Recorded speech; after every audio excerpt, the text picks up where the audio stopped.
मित्रों नमस्कार। अभियान सिविल सर्विसेज में आपका स्वागत है और एक नई ऊर्जा के साथ मैं आपको समीक्षा अधिकारी सहायक समीक्षा अधिकारी में अपनी एक टेस्ट पेपर के माध्यम से समझाना चाहूँगी कि किस प्रकार जो भी स्टूडेंट इस परीक्षा को दे रहे हैं वह अपने पूरे प्रश्न पत्र को कैसे हल करेंगे, उस दौरान उनकी क्या स्ट्रेटजी होगी और अपने नंबर की जो वरीयता है कैसे हम अधिक से अधिक मार्क्स जो है वो प्राप्त कर सकते हैं। अधिक से अधिक अंक प्राप्त करने के लिए आपको अधिक से अधिक मेहनत की जगह आपको स्मार्ट स्ट्रेटजी की ज़रूरत होगी। ठीक है, इसी स्मार्ट स्ट्रेटजी के लिए हम आपके सामने ये वीडियो ला रहे हैं। देखिए, जो भी पहली बार पेपर दे रहे हैं उनके लिए उन्हें जो है वो इसको ज़्यादा समझने की ज़रूरत है, और जो कई बार भी दे चुके हैं उनके लिए भी यह उतना ही महत्वपूर्ण है। सबसे पहला जो हमारा यहाँ पे जो पेपर में सबसे पहला प्रश्न होता है वो गद्यांश लेखन का होता है। हमारे सामने इस तरह से गद्यांश दिया रहेगा और आपको देखिए एक्चुअली इसमें कुछ पेपर में अंडरलाइन तो नहीं किया गया है।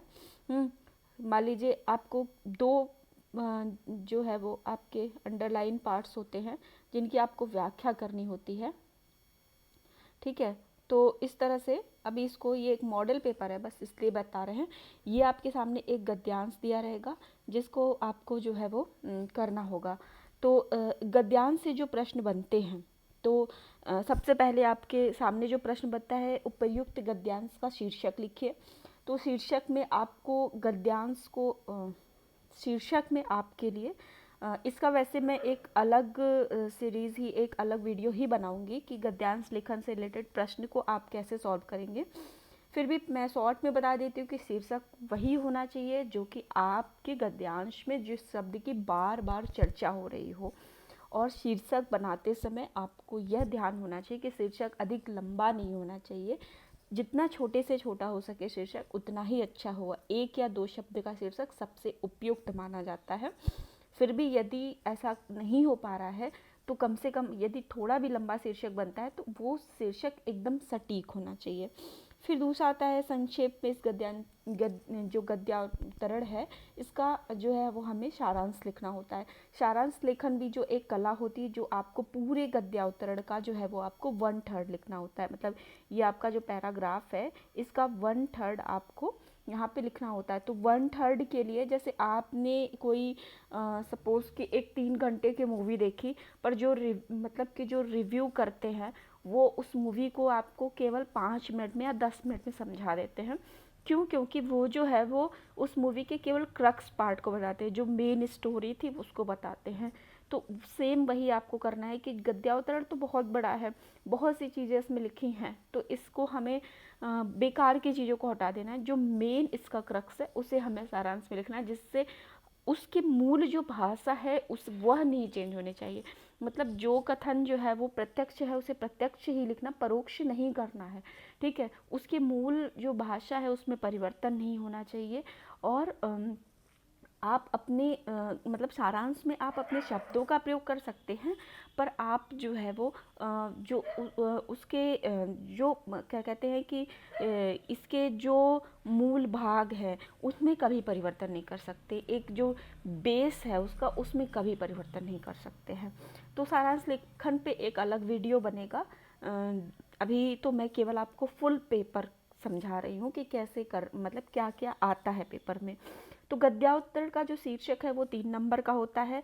सारांश जो है हमारा 6 नंबर का होता है, इसलिए बहुत इंपॉर्टेंट होता है। 2 आपके सामने रेखांकित जो अंकों की व्याख्या करना, वो 3 होता है इसमें। तो 3 जो है रेखांकित अंशों की व्याख्या करने वाले प्रश्न होते हैं जो कि 4-4 नंबर के होते हैं, तो टोटल 12 नंबर का होता है। तो व्याख्या जो ये सारांश जो गद्यांतरण है ना, उसमें जो सबसे आसान भाग होता है वो व्याख्या करना ही होता है।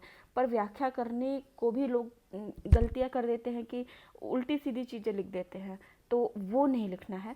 तो हम इसे अभी नेक्स्ट अपने वीडियोस में बताएंगे, उसकी एक सीरीज़ पूरी चलेगी। तो अभी यहाँ पे बस हम इसको देख लेते हैं कि हमारे पास ये हो गया। तो टोटल जो है हमारे पास 6, 3, 9 और 12 और 9 हमारे पास 21 नंबर का यहाँ पे प्रश्न हो गया। एक अच्छा खासा नंबर यहाँ पे। फिर देखिए अधोलिखित सारणी का जो है वो पत्र का सारणी रूप लिखिए। कभी कभी पत्र का सारणी रूप आ जाता है, कभी सारणी का पत्र रूप आ जाता है, जो कि एक समीक्षा अधिकारी का कार्य भी होता है कि जब हमारे पास जो है कोई भी पत्र आता है तो उसमें जो है वो बड़े अधिकारी के पास वो जाता है, तो उनके पास इतना समय नहीं होता, तो वो केवल उसके सारणी अगर आप बना देते तो वो अपनी नज़रों के सामने डालने पे तुरंत ही जो है वो देख लेते कि अच्छा पत्र किस संदर्भ में है, और उन्हें ज़्यादा टाइम पत्र को पढ़ने में नहीं लगता है। ठीक है, तो इसलिए ये जो आपका मतलब पत्र है इसका सारणी रूप जो है वो आपको बनाना रहता है।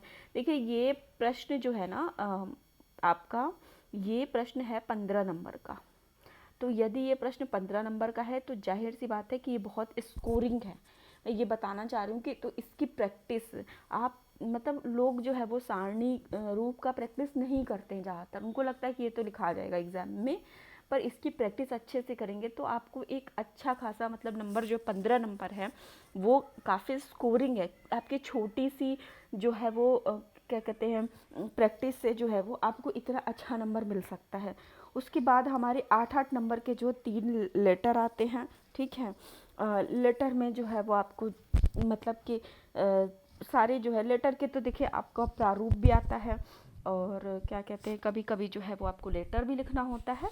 तो इस तरह से जो है वो आपको लेटर में तो किसी को कोई दुविधा नहीं होती, लेटर तो सभी लिख लेते हैं ज़्यादातर मोस्टली। हाँ, लेटर में छोटे छोटे कॉमा का और शब्दों का जो है वो चयन करना कि कहाँ आपको किस तरह की भाषा का प्रयोग करना है, ठीक है, प्रथम पुरुष अन्य पुरुष किस तरह की शैली का प्रयोग करना है, इन सब बातों का ध्यान देना अति आवश्यक है। सरकारी पत्र अर्ध सरकारी पत्र के बीच क्या डिफरेंस है, या प्रतिवेदन क्या होता है, मतलब ये सारी चीज़ों इन सब चीज़ों को आपको अच्छे से रट जाना है।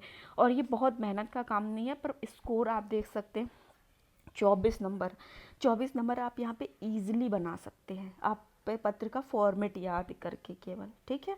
तो देखिए कभी कभी आता है कि पत्र का प्रारूप सिंपल लिखना है तो आप लिख देंगे, पर यदि कोई टॉपिक दिया रहा है जैसे नई शिक्षा नीति के संदर्भ में चर्चा करने हेतु शिक्षा मंत्री उत्तर प्रदेश सरकार द्वारा इलाहाबाद विश्वविद्यालय के कुलपति को लिखे जाने वाले पत्र का एक प्रारूप प्रस्तुत कीजिए।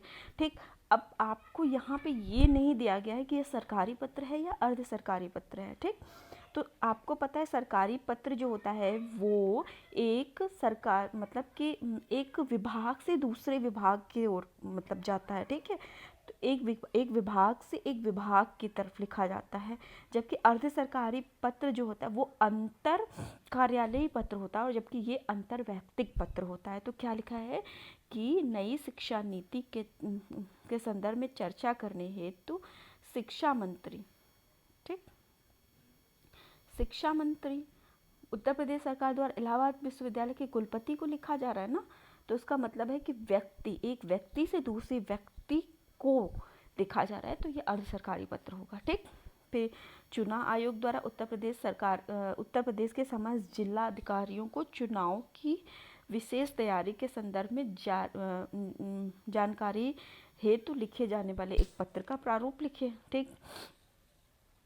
समस्त जिलाधिकारी को मतलब परिपत्र होगा, एक ऐसा पत्र जो कि एक व्यक्ति मतलब एक कार्यालय द्वारा समस्त मतलब उसमें समस्त कार्यालयों को एक साथ मतलब एक पत्र है उसी में सबको इंक्लूड कर दिया गया, तो हमारा वो परिपत्र का प्रारूप हो जाएगा, ठीक। सिंचाई विभाग में जो है वो रिक्तियों के लिए पत्र जो है, तो ये एक विज्ञप्ति है, सीधे सीधे यहाँ पे तो आपका विज्ञप्ति इंक्लूड किया हुआ है, ठीक है। तो ये विज्ञप्ति है, विज्ञप्ति तो कहीं कहीं आपको लिखा रहेगा टॉपिक कि आपको क्या लिखना है, कहीं कहीं नहीं लिखा रहेगा, तो वो आपको समझना होगा। और यही जो समझ है इसको विकसित करने के लिए आपको प्रैक्टिस टेस्ट पेपर लगाना होता है, जहाँ हम एक एक स्टूडेंट को पर्सनली गाइड करते हैं, पर्सनली हम उनको फ़ोन करके बताते हैं कि क्या कमियां हैं, वो क्या नहीं समझ पा रहे हैं, क्या गलतियां कर रहे हैं, ठीक। उसके बाद ये जो आपका प्रशासनिक शब्दावली है, यहाँ नंबर स्कोर करना बहुत आसान होता है, मैथमेटिक की तरह आपको नंबर मिलेगा, बिल्कुल नंबर नहीं कटेगा। पहले भी मैंने अपनी कॉपी भी देखी थी आरटीआई डालकर, मैंने देखा था कि जहाँ मैंने सही लिखा है वहाँ सही नंबर मिले हैं, जहाँ नहीं मतलब कि गलत लिखा वहाँ पे गलत मिले हैं, काट दिए गए हैं, ठीक है, 0 नंबर। मतलब इसमें और मुहावरे में सही मतलब सही, गलत मतलब गलत, कुछ भी इसमें आप जो ऐसी गलतियां करते हैं स्टूडेंट्स की, जैसे ये एक है प्रशासनिक शब्दावली हमारी, और इसमें जैसे रिबेट है तो इसमें आप जो है वो छूट भी लिख दिए हैं कहीं पे, मतलब एक जो है वो प्रशासनिक शब्दावली के आप ऑब्लिक करके 2-3 अर्थ लिखते हैं, वो गलत है। आप एक सटीक अर्थ लिखिए, क्योंकि 2-3 आप लिखेंगे तो उसको नहीं माना जाएगा, जो पहला वाला लिखे आप उसी को सही माना जाएगा, ठीक। उसके बाद जो है वो आपका मुहावरा आता है, ठीक है। मुहावरा जो है वो आपके 5 मुहावरे आते हैं, एक मुहावरे 2 नंबर का होता है, 10 नंबर का होता है। ये भी आपको मतलब सोचिए यहाँ पे सारे मैथमेटिक जैसे नंबर मिलने वाले हैं आपको, तो इसलिए आप जो है वो मुहावरे का अर्थ एकदम एज इट इज़ आप याद कर लीजिए, और उसका एक अच्छा सा मतलब मैं आपको बताऊंगी कि यहाँ पे क्या कमाल करना है आपको, कि मुहावरे का वाक्य प्रयोग कैसे करना है, ये इम्पॉर्टेंट है। मुहावरे का अर्थ तो आपने याद कर लिया, पर वाक्य प्रयोग किस तरह से करना है ये आपको मैं बताऊंगी। देखिए आपको इस जो टेस्ट पेपर है इसका फुल आंसर का भी एक मैं वीडियो बनाऊंगी, और वहाँ पे मैं आपको दिखाऊंगी कि कैसे लिखना होता है, ठीक। अब आपके सामने कंप्यूटर के, देखिए पहले क्या था, पहले ये था कि कंप्यूटर के जो प्रश्न थे वो 5-5 अंक के 2 प्रश्न आते थे, और मतलब उसमें हमको एक मतलब बड़े आंसर्स लिखने होते थे, कुछ भी प्रश्न पूछता था। अब क्या है कि आपके एक तरीके से वन लाइनर टाइप के आंसर आते हैं, ठीक है। तो एक सिंपल सिंपल सा जो है, जैसे यूआरएल क्या है, मॉड्यूलेशन से आप क्या समझते हो, वाईमैक्स क्या है, पिनवेयर किसे, मतलब या तो सिंपल सा किसी कुछ भी पूछ लिया आपसे जिसका आंसर आपको केवल 1 से 2 लाइन में देना है, ठीक है। कभी कभी तो सिर्फ 1 लाइन में कुछ ऐसी इन्फॉर्मेशन जैसे जो ऑब्जेक्टिव क्वेश्चन में आते हैं उस टाइप की इन्फॉर्मेशन मांग लेता है, वो आपको देना होता है। तो सिंपल ये 2-2, अब क्या है कि 2-2 नंबर के 5 क्वेश्चन आते हैं, ठीक। तो देखिए आपको ये समीक्षा अधिकारी का जो हिंदी का डिस्क्रिप्टिव पेपर है, अगर अच्छी स्ट्रेटजी के साथ आप इस पेपर को देखते हैं, सॉल्व करते हैं, तो आप यहाँ से हमारे द्वारा जो ये 7 प्रश्न पत्र टोटल बनाया गया है, ठीक है, 7 प्रश्न पत्र को सॉल्व करने के बाद आपके पास एक ठीक ठाक अनुभव हो जाएगा। आप अपनी कमियों को पकड़ना शुरू कर देंगे। यदि आप अपनी कमियों को नहीं पकड़ते हैं तो हम आपकी कमियों को पकड़कर आपको उससे अवगत कराएंगे, जिससे आप जो है वो हमारे प्रोग्राम, जिससे आप जो है वो अच्छे से अच्छा नंबर प्राप्त कर सके।